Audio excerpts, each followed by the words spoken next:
Hello friends, welcome back. Today we have a question number 9 of exercise 5.3 arithmetic progression.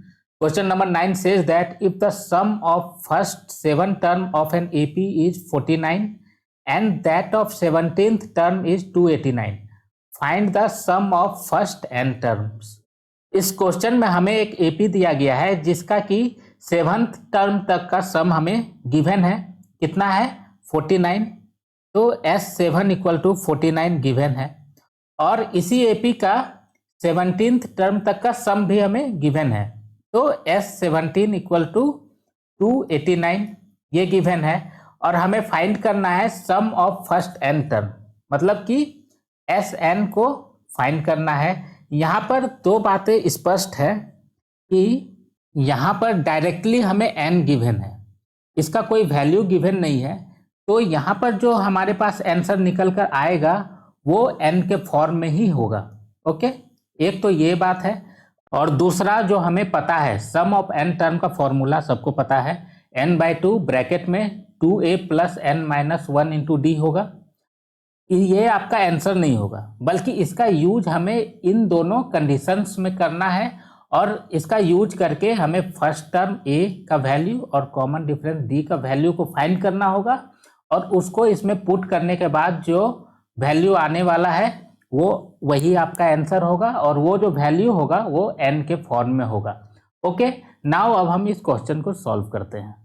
यहाँ पर जो first condition दिया गया है sum of first 7 term of an AP is 49, यहीं से स्टार्ट करते हैं। तो गिवन है हमारे पास S7 इक्वल टू 49। इसके लिए n का वैल्यू क्या हो जाएगा? n इक्वल टू हो जाएगा 7।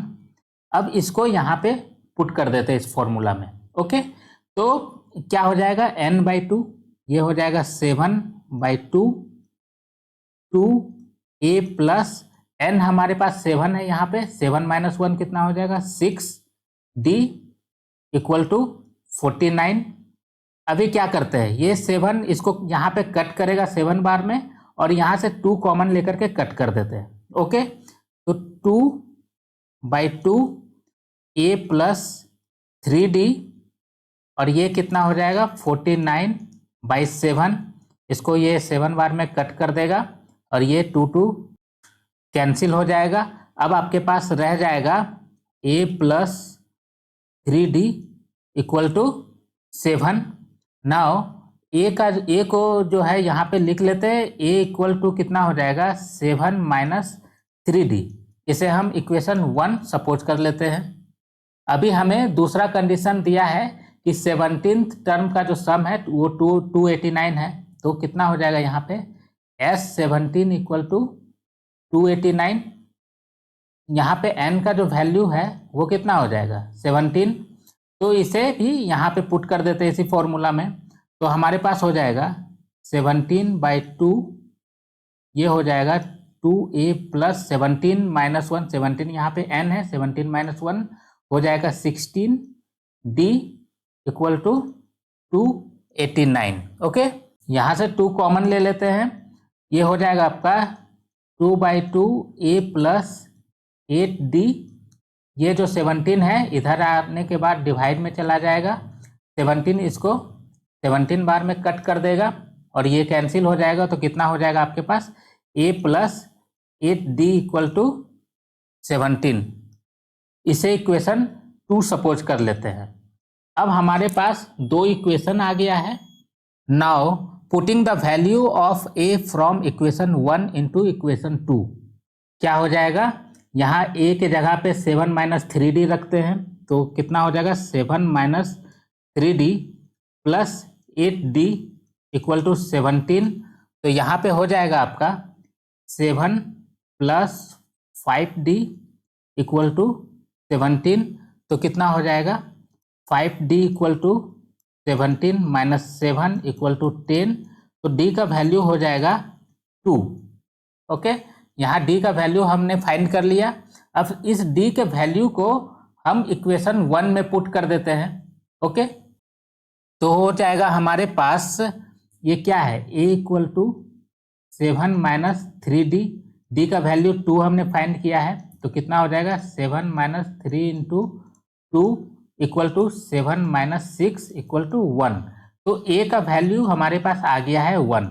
नाउ अब हमें जो फाइंड करना है sum of n term, S n equal to n by two bracket में 2a plus n minus 1 into d. A का वैल्यू 1 है और डी का वैल्यू 2 है, तो यहाँ पे पुट कर देते हैं n by two 2 into 1 plus n minus 1 d equal to 2 है।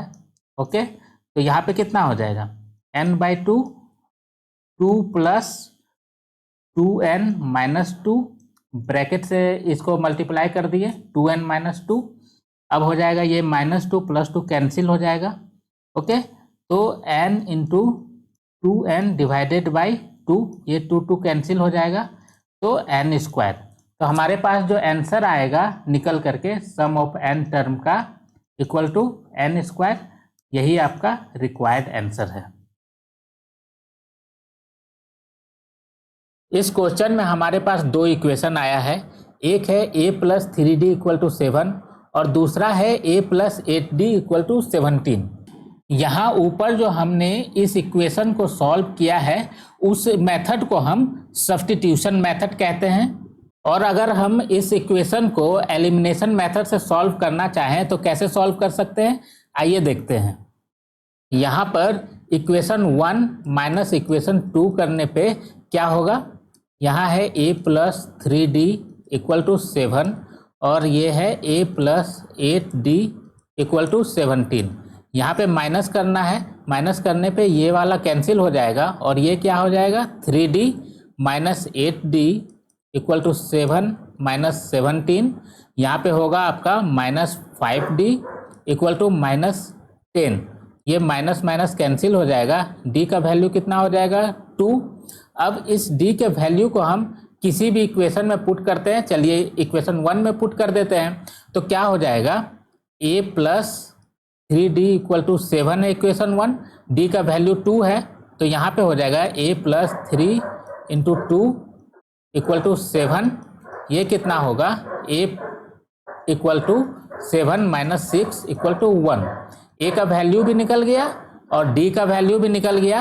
अब इसका यूज करके हम आगे सम ऑफ n टर्म का वैल्यू निकाल सकते हैं। Sum of n term equal to हो जाएगा n बाई टू ब्रैकेट में 2a plus n minus 1 into d, तो यहाँ पे हो जाएगा n by two 2 into 1 plus n minus 1, d का वैल्यू 2 है। इसको सॉल्व करने पे आपको हो जाएगा n by two 2 plus 2n minus 2, ये 2 और ये 2 कैंसिल हो जाएगा। अब यहाँ पे हो जाएगा n by two into 2n, ये 2 कैंसिल हो जाएगा तो n स्क्वायर। तो सम ऑफ n टर्म कितना हो जाएगा n स्क्वायर, ये आपका आंसर है। That's it for the today, मिलते हैं नेक्स्ट वीडियो में। Thank you.